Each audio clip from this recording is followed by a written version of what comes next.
Hi, I'm Sean Murray, and this is The Conversation, where we take an alternative look at political events and current affairs through an Irish lens.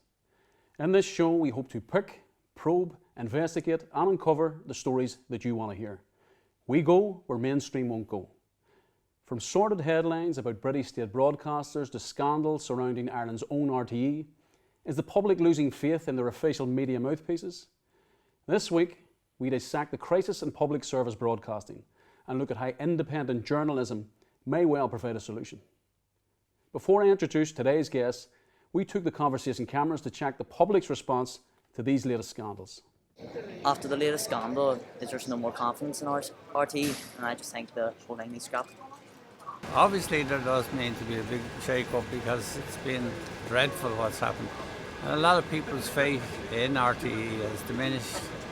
So I don't know where it goes from there, but they'll have to shake or do something positive that the public wants, which usually politicians want, but it's what they want is not necessarily what the public wants. But there's nothing new there. See, once the presenters are involved in a scandal, it should never be on TV again. There should be an absolute full overhaul of it all. People don't have any more faith in RTE anymore. That RTE needs a new reshuffle to help it get better. I don't really watch the news, but I personally think that the BBC and the RTE are both corrupt, and I think ones in my generation don't really watch it as much. It's no surprise to anybody anymore. Everybody gets their information now off the social media, digital platforms. Nobody pays attention to the broadcasters at all now. As always, we are joined by our resident co-presenter, Michelle Gildernew. Michelle is the current MP for Fermanagh and South Tyrone. She has served in the Northern Ireland Assembly as a former Minister for Agriculture and Rural Development and chairperson of the Health Committee, amongst other things. Michelle has been a Sinn Féin activist since her teens and has been elected almost continuously since 1998. And today's special guest is a familiar face on your TV screens. His work has seen him face down the criminal underworld around the UK and is rarely involved in a project that doesn't ruffle a few institutional feathers. In his latest documentary, he looks at the case of young Noah Donahoe, a 14-year-old boy that went missing in Belfast in June 2020, only to be found 6 days later in a storm drain. Donal MacIntyre, welcome to the show. Thanks for having me. Firstly, Donal, what do you think about the current crisis in journalism? Well, I think we're now looking at journalism and our institutions in a way we've never really looked at them before. And normally it's the job of journalists, primarily within the BBC and institutional media, to look at other institutions, and now they're looking at the mirror and it's quite difficult. For the BBC, there's a lot of scar tissue there. They've had Jimmy Savile, they've had Jonathan King, and other failures in respect of managing and reviewing and engaging with the crimes and peccadillos of some of their high-profile presenters. So it's a difficult time for these institutions and for the media in general, because both the BBC and in this case in RTE, they are such huge players. They're nearly monopolies in the media conversation in these islands. Do you think these institutions are inherently set up to defend themselves? Well, I think like any major institution, their first order of business is to protect themselves, Michelle. That's what they do. And I think when you look at the BBC and even RTE and you see them going through their interrogations, you know, in the Dáil committees and over in the Houses of Parliament, it does remind you a little bit of the Catholic Church. You know, the first thing they do is defend themselves, right? And they understand that these will just be bumps in the road. And so they're only desperate to get through this moment to move the conversation on. Will things change? I think, to be honest, in terms of RTE, we are looking at a really radical change in public perception, not just of the channel, but also the people who run the channel. In relation to the BBC, I think there is increased competition. The BBC's status as the primary broadcaster is slightly diminished, and to see Hugh Edwards, the voice of the nation, going through his own private and public crisis, and he who brought us the funeral of the Queen and these great state occasions, then, you know, I mean, in many ways the veil has slipped and we don't know whether the BBC will ever be seen in the same light again. Donal, your latest documentary sees you instigate an alternative investigation into the death of young Noah Donahoe. But before you let us know, let's have a look at the trailer.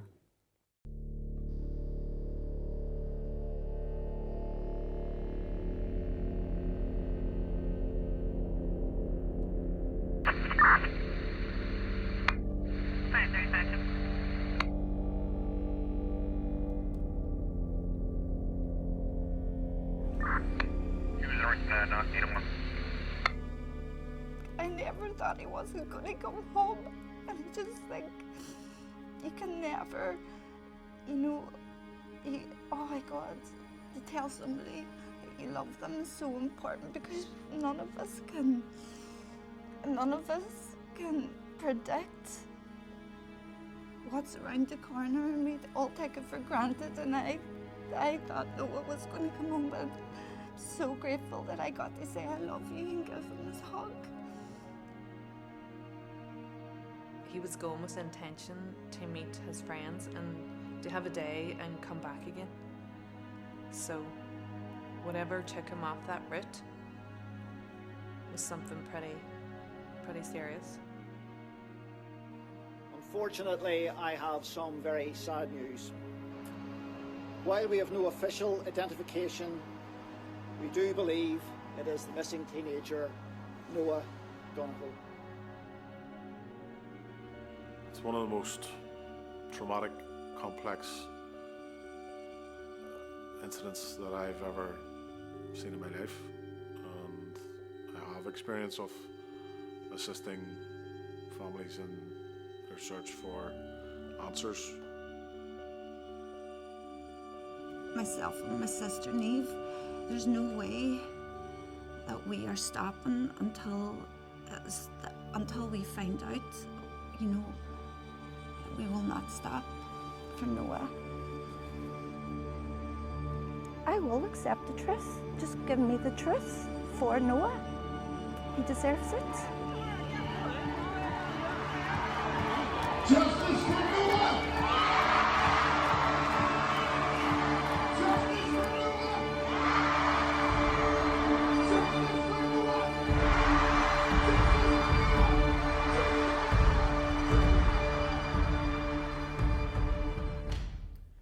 And just bringing it back to the Noah Donahoe investigation, do you think the police have dropped the ball early on? Well, I think in relation to the Noah Donahoe case, I think it's a really interesting case in respect of, were the police incompetent, were they corrupt, or were they, is the way they investigated this case exactly the same as they investigated all other cases, but now we just turned a bigger and better spotlight on it?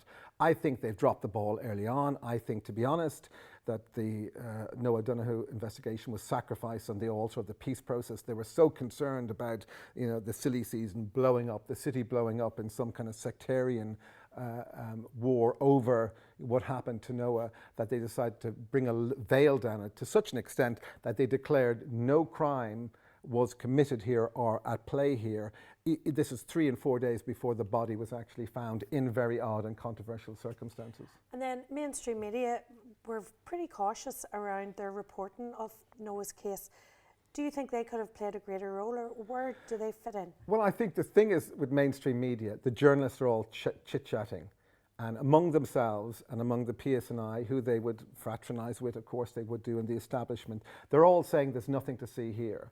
Well, they might say that if the police were keen to kind of hide and disguise many of their own failings. At that stage, I mean, the question wasn't about the failure of the investigation, which I think is pretty much accepted now, and certainly we would feel that's the case.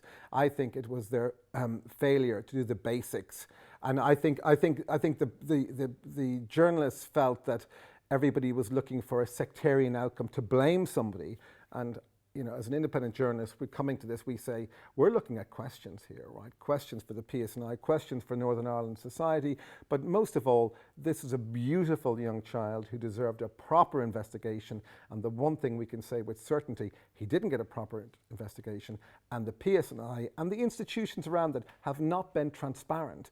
And I think the journalists here are kind of suspicious of people. You know, there may be some people who are sectarian and coming to this with a sectarian lens and saying, oh, they did it, they had something to do with it. But that doesn't necessarily mean that they're wrong. They may be wrong with their motivations or their lens, but it doesn't necessarily mean that there was definitively no third-party intervention. There may very well have been, but we think it deserves an investigation. And I think for sure the institutions, the press have been scared of the story, the police have been keen to dampen down the story, and at the moment we've come in and we're asking questions, and they're uncomfortable questions. We're now 3 years in, Donal, and we also have to be cautious. We have a coroner's inquest that's ongoing. Where do you see the case now going? Well, I think from the outset, the coroner said, and the coroner is God in his own court, but he's not God and he'll have to be held accountable. I think it will still engender a huge amount of distrust among the institutions, the PSNI and the coronial process, and it's for this reason. They set out and they were not transparent about the investigation. 2 years in, and we discover, and now the public has discovered, that the PSNI has withheld key information from the family that Noah, on the day he went missing, in the early hours, went walkabout in Belfast city centre for 35 minutes. And then they ambushed the family with this information and his poor mother Fiona. And they're thinking, why didn't you tell us this earlier? And they never gave any explanation. The one bizarre explanation they gave, and it was by way of fact rather than explanation, they said the delay in some part was because some footage from a building nearby had to be sent to Dublin for processing.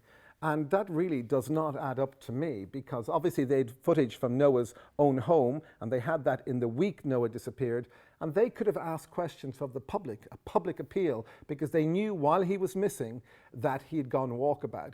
At that stage, any investigator would say, is there county lines involved? Where is he gone? Is he carrying? Is he a courier? Is he acting out for somebody else? Is he going to meet somebody else?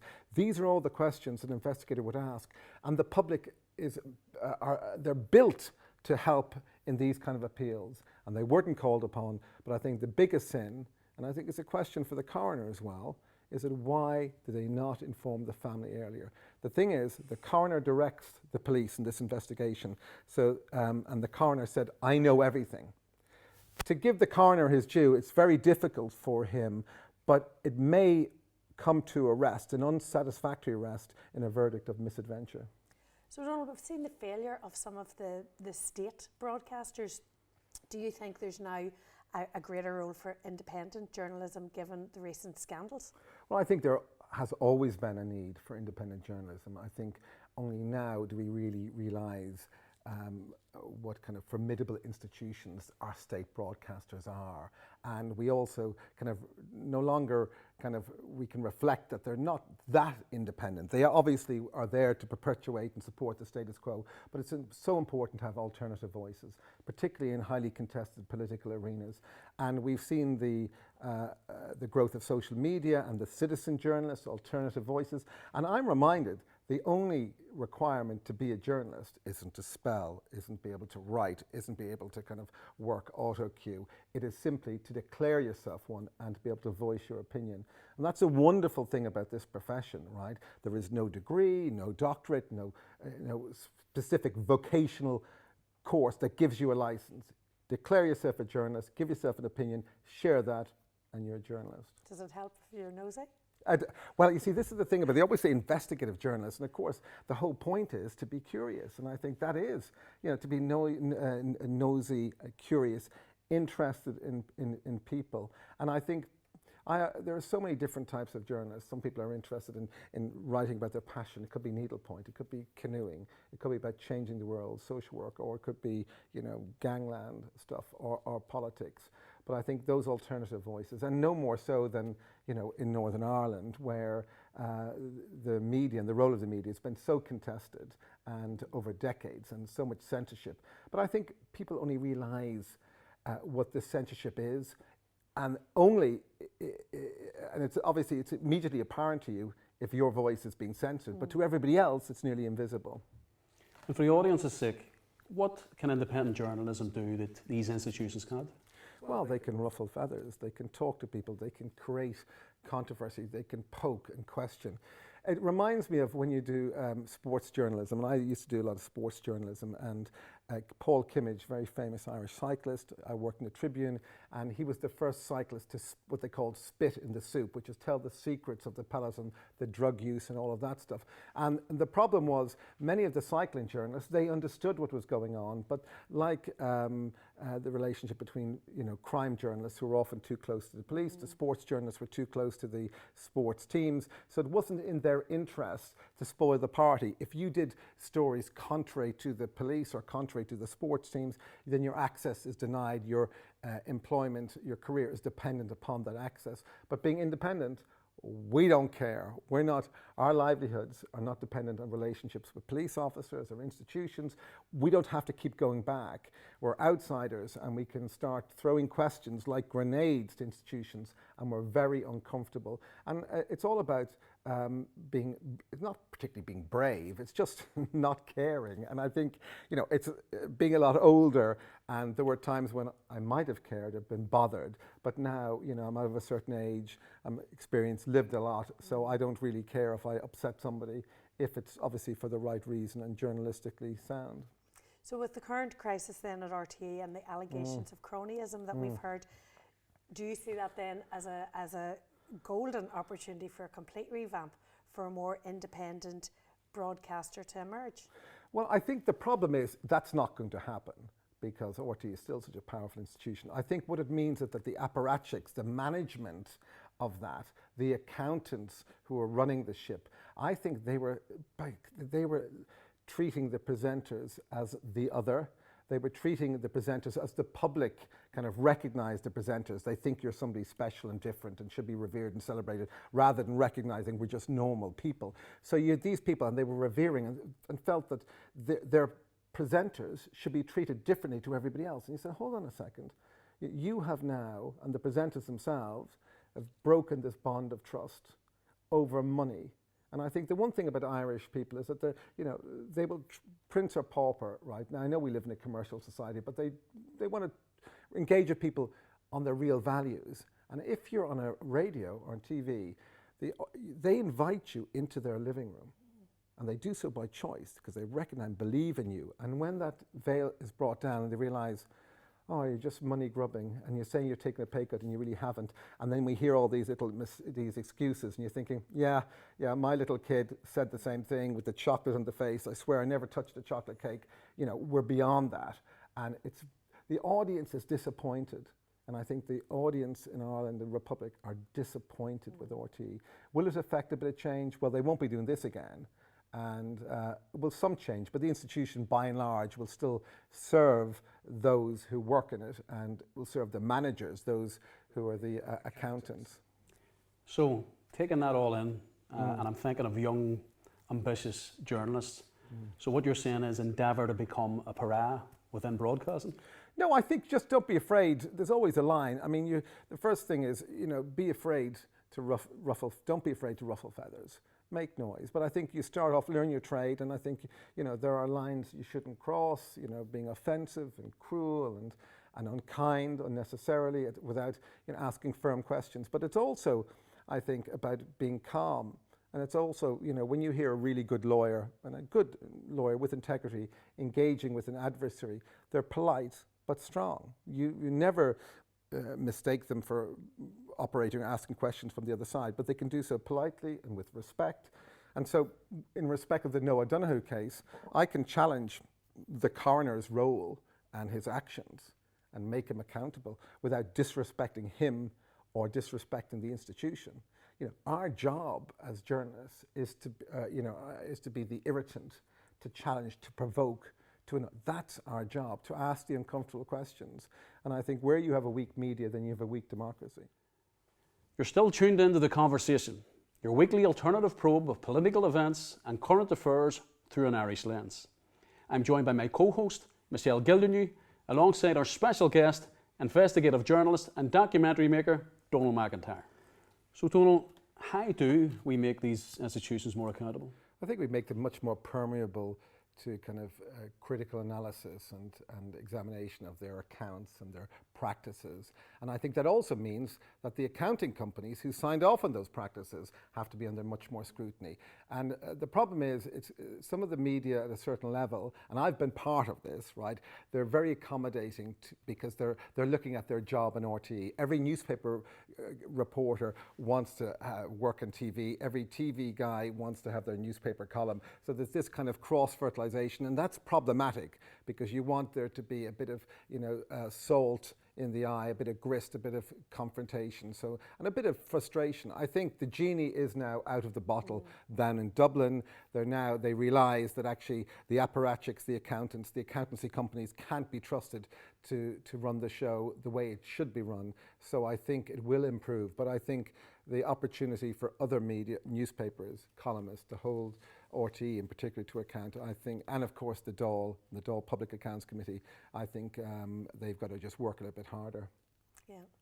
So Donal, it's been great having you on the couch today, giving us the chance to ask you the questions for a change. Thank you. What is next? What's your plans for the future? Well, I think the Noah Donahoe case is really quite profound because we were struggling to get funding from particular broadcasters on what is a very, very important programme. Not a single programme had been done on the Noah Donahoe case, and we're now 3 years in. So we got together a crowdfunding initiative along with some other funders, and we've already raised, we've raised close to 120,000, 130,000 pounds. So the public is saying, we want you to do this. So now I think I can see myself relying upon the public to do more independent films supported by the public. So instead of having the license fee payer, I've invented my own kind of license fee contingency and constituency, and I feel quite liberated by that.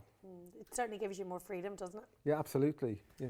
And I've heard a small rumour that you are involved in the case of Giovanni De Stefano. Well, he's a remarkable lawyer. He was lawyer to some of the greatest and worst dictators, from Saddam Hussein, and he's worked with Arkan in Yugoslavia, a warlord, and any number of despots and killers and serial rapists.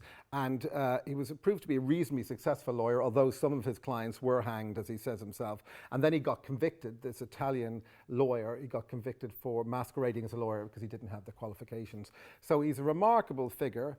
He's actually a brilliant mind and a brilliant lawyer, but without qualifications. Little problem practicing. However, he's now spent 8 years in jail, so now he's been released. He's now in Italy. And the interesting thing is, so he's been convicted of fraud in the UK, released back to his homeland in Italy. And where do convicted fraudsters, what do they do in Italy? Well, you should all know, convicted fraudsters in Italy always ultimately end up in politics. So we'll be following his next journey into politics in Italy.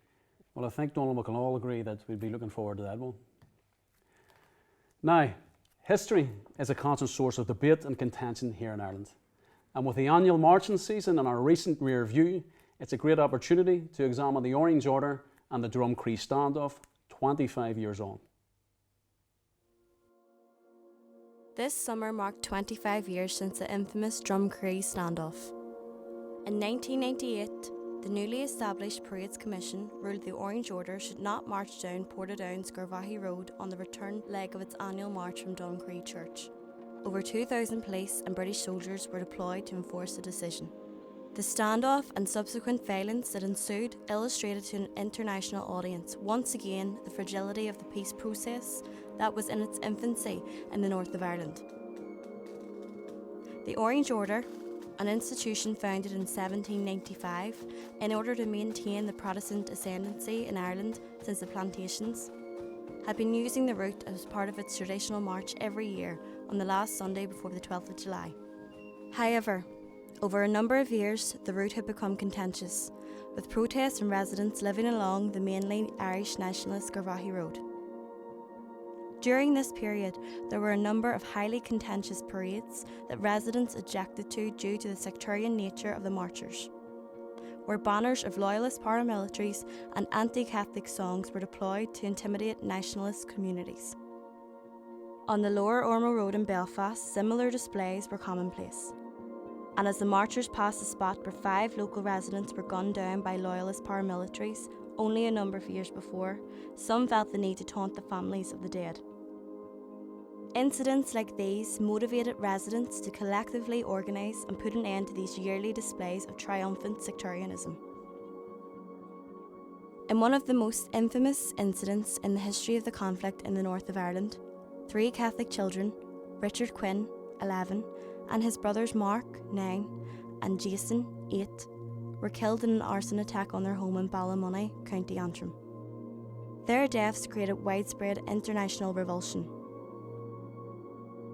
25 years on, and the Democratic Unionist Party, a political party formed by the late firebrand Presbyterian preacher Ian Paisley, is now calling for the Orange Men to be able to walk through the nationalist area once again. After 25 years of relative peace, what good could possibly come from soaking up the memories of a period many thought had long gone? It seems for some, romantic notions of a dominant orange utopia still hold sway. Is someone going to tell them? And that does it for another week. We'd love for you to join the conversation, share the link to today's programme, and help us grow our audience across all our social media platforms. I'd like to thank our special guest Donal MacIntyre and my co-host Michelle Gildernew.